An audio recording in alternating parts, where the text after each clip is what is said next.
Sham. Jesus is my big daddy. அதே மாதிரி என்ன தெரியுமாச்சு ஒரு பெரிய மிரக்கல். நிறைய அப்ளிகேஷன் ஆஸ்திரேலியா அமெரிக்கா காமிச்சேன், யூரோப் காமிச்சேன், ஒரே ஒரு அப்ளிகேஷன் தான் ஆஸ்திரேலியா காமிச்சேன். அந்த ப்ரொஃபஸர் என்னை உடனே கால் பண்ணி எனக்கு அந்த ஸ்காலர்ஷிப்பை கொடுத்தாங்க. அந்த ஸ்காலர்ஷிப் என்ன தெரியுமா, ஃப்ரீ டிக்கெட் டு ஆஸ்திரேலியா. எத்தனை பேர் ஆஸ்திரேலியா வரணும் ஆசை இருக்கு? கை கொடுங்க. யாரும் என் கூட வர போறீங்க சிட்னிக்கு? இப்போ சாயந்தரம் எங்க பிரேயர் வந்து ஹம்பிள் பிரேயர் ஆனர் பண்ணாரு. ஃபுல் ஸ்காலர்ஷிப், ஒரு பைசா கூட என்னுடைய செலவுலையோ என் குடும்பத்தார் செலவுலையோ நாங்கள் செலவு செய்யல.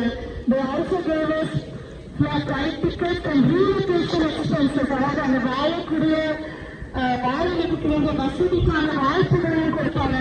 அது மட்டும் இல்ல, ஒரு ஸ்டைஃபன் கொடுத்தாங்க. So that I can work and also support my family. நான் ஒரு டாக்டர்கிட்ட முடிச்சேன்.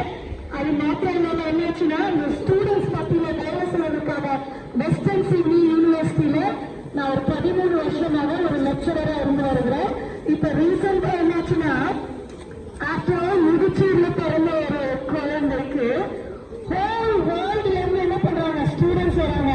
என்னோட கிளாஸ்ல யார் இருக்காங்க, பிலிப்பினோஸ் இருக்காங்க, ஆப்பிரிக்கன்ஸ் இருக்காங்க, அமெரிக்கன்ஸ் இருக்காங்க, யூகேல இருந்து இருக்கிறாங்க.